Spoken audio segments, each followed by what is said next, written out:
معزز علماء ذوی الاحترام و حاضرین مجلس، السلام علیکم ورحمۃ اللہ وبرکاتہ۔ الحمد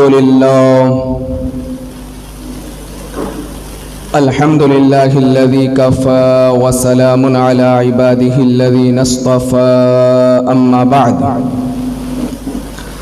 فأعوذ باللہ من الشیطان الرجیم، بسم اللہ الرحمن الرحیم۔ قل لا أسألكم عليه أجرا إلا المودة في القربى، صدق اللہ العلی العظیم۔ آئیے ایک مرتبہ ہم اور آپ مل کر آقا نامدار مدینے کے تاجدار، دونوں عالم کے مالک و مختار، ہم غریبوں کے غم گسار، گلشن ہستی کے اولین فصل بہار،